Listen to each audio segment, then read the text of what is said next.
Welcome to the Double R podcast, where we talk about real issues that affect many people's lives. I'm Radit, and I will be your host. And today, we're getting into something that many people knows about but doesn't really care about it, which is corruption. Especially how corruption slows down regional development and what it actually looks like when it happens. We're not talking about just theory here. We're actually looking at a real case that is currently happening in East Kalimantan with the governor Rudy Masud. Today, I'm with Rijal, who's been looking into this topic alongside with me for a while now and have some thoughts that we're hearing about.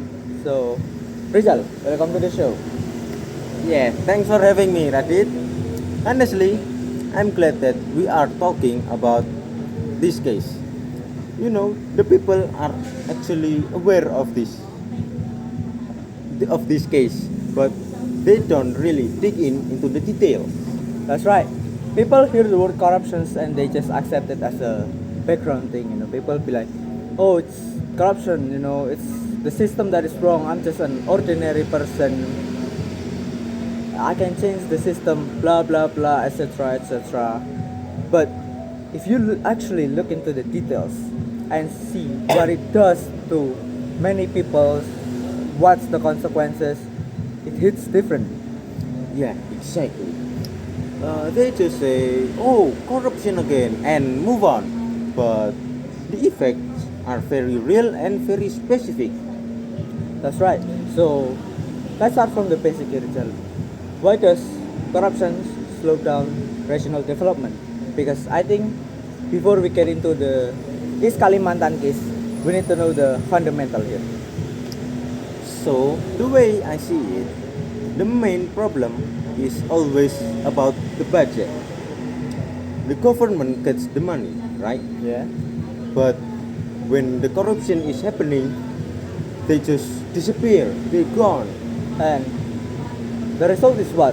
Projects don't get done.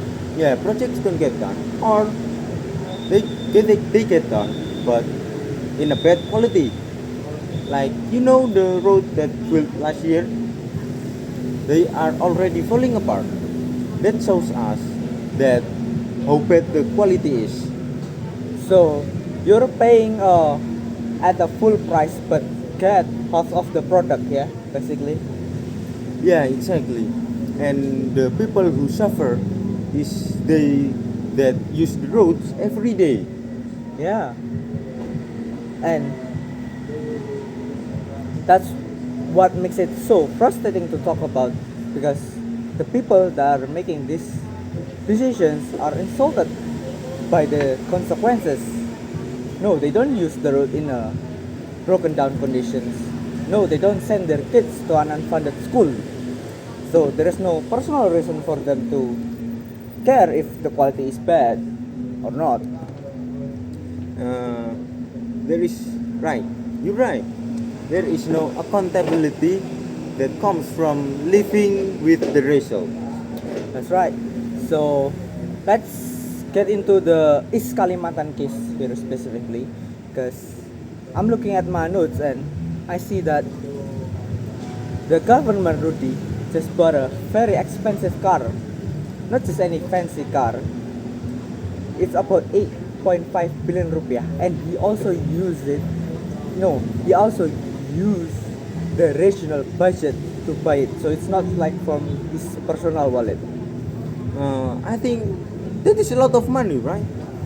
But what made it worse, that the statement that he gave, he said that the road in the region is in a bad quality. So we need high quality of vehicle. Yeah, I remember reading the news at that time and just giving us some time, to think about like where is the logic came from. Yeah, it's just backward. Like you have broken road, so instead of you fixing the broken road, you buy a really expensive car so you don't feel how bad the roads are. Yeah, and the people who are actually driving on those roads every day, nothing changed for them. That's right. Nothing changed for them. That's the key point. And there is also a plan that the government is going to renovate the official government house for 25 billion rupiah. The reason given is that the house looks shabby. I think that's understand to renovate the official house, but 25 billion?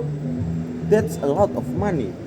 Yeah, and there is also a rumor that Rudy, the government, buy a saltwater aquarium and really expensive messaging chair with the regional budget.